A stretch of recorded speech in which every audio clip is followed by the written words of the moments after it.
16-сентябрдан бүгін 24-сентябрга чейин Сербиянын борбору Белград шаарында күрөш боюнча дүйнө чемпионаты өтүп жатат. Жалпысынан анда 3 күрөш стили, эркин күрөш, кыз-келиндер күрөшү жана грек-рим күрөшү боюнча миңдей балбан 90 олимпиадалык жолдомо алууга аракет кылып жатышат.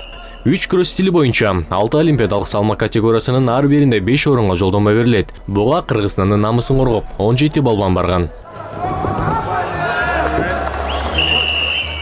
Ошентип 16-18 сентябрь күндөрү эркин күрөш боюнча курама команда беттешинде Тайырбек Жумашбеков коло медаль тагынды. Балбан 61 кг салмак категориясында беттешип, алгач азербайжандык балбанды 5-0 эсебинде, чейрек финалда түркиялык балбанды 4-2 эсебинде утуп, жарым финалга жолдомо алган.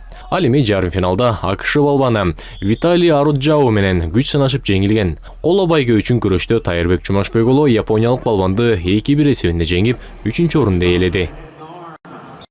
To confirmed into the semifinals, your winner on an independent neutral athlete Amaskazi Magomedov. Ошентип 18-21 сентябрь күндөрү кыз-келиндер күрөшү боюнча беттештер өтүп, Кыргызстандын куржунуна кыз-келиндер 2 жолдомо салды. Курама команданын мүчөсү Айпери Медет кызы дүйнө чемпионатынын финалында күмүш медалдын ээси болду. Тилекке каршы кыргызстандык спортчу бутунан жаракат алып, япониялык Юко Камагиге 8-0 упай менен утулуп калды.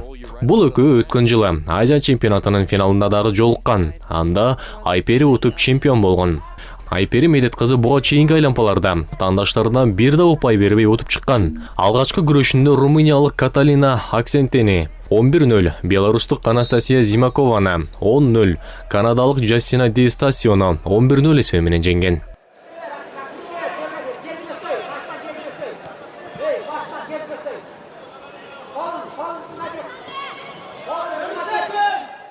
Ал эми Айсулуу Тыныбекова дүйнө чемпионатында япониялык Сакура Мотикини 4-1 эсебинде жеңди. Ушуну менен Айсулуу дүйнөнүн 3 жолку чемпиону болду. Спортчу килемде 62 кг салмакка чейинки салмакта күч сынашты. Алгач 1-16 финалда польшалык балбанды 8-2 эсебинде. 1-8 финалда андорралык спортчуну 10-0 эсебинде жеңген. Ал эми 1-4 финалда украиналык кызды утуп, жарым финалда германиялык спортчуну 4-2 эсебинде жеңген. Ошондой эле спортчуга Париж олимпиадасына жолдомо берилген. Lifts and thruster over the top for 2 and exposure. You see the bridge underneath from Motoki. Both wrestlers fighting here. Жыйынтыктоочу бөлүктө 21-24 сентябрь күндөрү грек-рим күрөшү боюнча өткөн беттеш Кыргызстандын пайдасына 2 алтын медаль алып келди. Алгач балбан Акчол Махмудов грек-рим күрөшү боюнча дүйнөнүн 2 жолку чемпиону болду. Ал алтын үчүн азербайжандык Санан Сулейманов менен беттешти. Бул балбандын дүйнө чемпионатында уткан 2 алтын медали. Өткөн жылдын сентябрь айында өткөн дүйнө чемпионатында венгриялык спортчу Золтан Ливайнен 1 бөлүктө эле жеңип чемпионат алган. Кечээ жарым финалда япониялык спортчу Нао Кусаканы 7-5 упай эсебинде утуп, Олимпиада оюндарына жолдомо алды.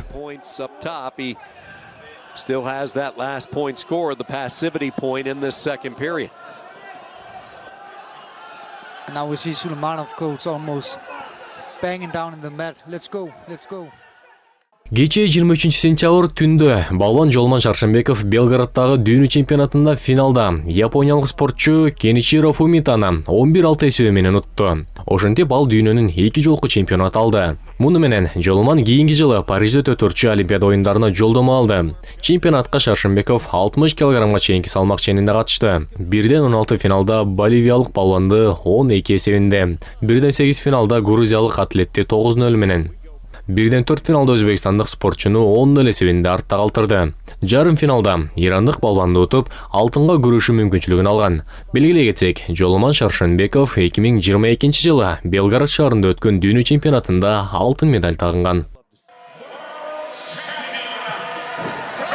What was the key in the second period? What did he do differently to keep Fumita from getting to all those upper body throw attempts that we saw? I think the respect Fumita maybe got from the first period, that he just can't throw because this guy is like a cat. He lands on his stomach every time.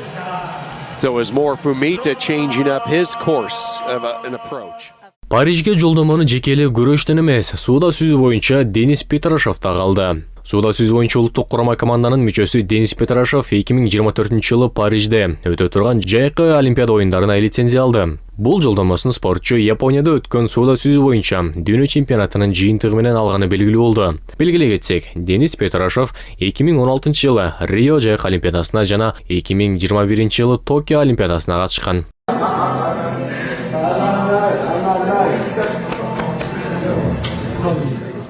Ошентип чемпиондор кийинки жылы өтүүчү Олимпиадага даярданмакчы. Алар өз жерине кайтып келгенде жакындары өзгөчө кубануу менен тосуп алышты. Асылбек Байалиев, Мээримбек Жусупбек уулу, ЛТР, Жума Сереп. Running with their national flag.